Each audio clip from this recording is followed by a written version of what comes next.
Bonjour à tous, aujourd'hui pour Westrack Radio, on est au goût des autres avec Pape Sissoko et Marilène Jouan qui vont nous parler du spectacle qu'ils présentent ce soir, donc aujourd'hui jeudi 16, un spectacle qui sera associé avec une dégustation de soupe. Donc, toujours sur le thème de la gourmandise au goût des autres. Déjà, est-ce que tu peux nous parler un peu vous pouvez nous parler un peu de la musique que vous pratiquez, notamment de la kora, qui est quand même un instrument qui n'est pas connu de tout le monde, et puis aussi des percussions qui sont utilisées pour accompagner cette kora justement. Voilà, pour vous parler d'abord de la kora, je m'appelle Pape Sissoko, je suis auteur, compositeur, interprète. La musique que je fais la musique traditionnelle et un peu modernisée, et un peu de musique du monde, des différentes façons à jouer, des morceaux occidentaux, japonais et traditionnels, celtiques, irlandais et morceaux barago aussi. Tout ça, j'arrive de l'exploiter avec l'instrument traditionnel qui s'appelle la kora. D'accord, et toi pour les percussions du coup ?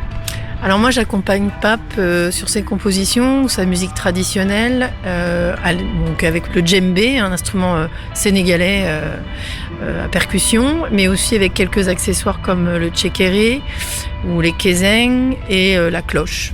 Voilà. Et parfois j'accompagne mélodiquement en fait au balafon, c'est un xylophone africain, les parties de kora que chante et que joue Pape. Voilà. Tu me parlais du coup de beaucoup d'influences différentes en termes de nationalité, tu me parlais de musique celtique, tu me parlais de beaucoup de choses. Comment faire sortir à travers un instrument qui est très marqué, comment tu arrives à faire ressortir les différentes sonorités des différentes nationalités que tu abordes ? Oui, ça je l'ai découvert en 2003 parce que ma femme elle joue la harpe celtique et harpe troubadour. On a commencé par la harpe troubadour, après c'est harpe celtique que j'ai commencé à découvrir les morceaux baroques, celtiques, irlandais. Et je dis que pourquoi pas, on peut exploiter ça avec la kora. C'est pour ça qu'on l'a essayé, pour monter un projet, essayer de répéter pour essayer de l'exploiter en fait par rapport avec les musiques différentes. Comment vous appréhendez une date comme ça, qui est quand même dans une ambiance un peu cabaret, un peu les gens mangent, les gens sont assis, est-ce que ça vous, entre guillemets, fait peur ? Ou est-ce que c'est un exercice auquel vous êtes habitué ?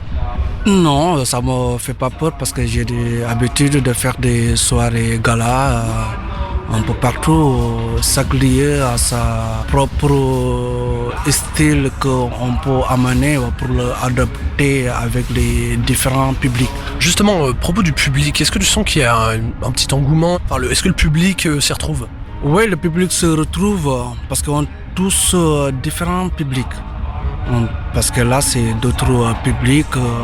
Il y a aussi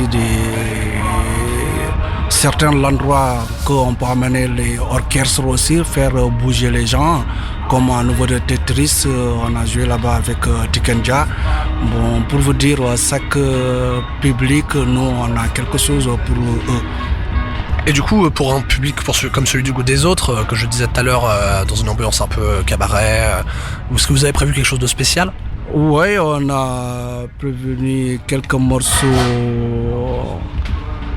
traditionnels et des compositions, pas les autres morceaux occidentaux, ni celtiques, ni irlandais. On a basé que musique africaine et plus des compositions musique du monde. C'est ça que nous on a amené pour faire découvrir le public. On est là, on peut faire plein de choses avec eux. Ouais. Qu'est-ce qu'on peut vous souhaiter un peu pour la suite des événements avec ce projet musical ? Toujours être en avance et travailler aussi en avance pour en cas de besoin des tourneurs. En fait, nous on est là aussi pour travailler, trouver des dates et faire le public qu'est-ce qu'on vit actuellement, et après c'est de continuer de créer et de composer, de toucher aussi les publics différents, parce que même si c'est pas au Havre, on bouge un petit peu dans le monde, ouais, avec les styles différents toujours. En tout cas, merci Marilène Jouan et Pape Sissoko d'avoir répondu à nos questions pour Westrack Radio, et on se retrouve au plus vite sur scène. Merci.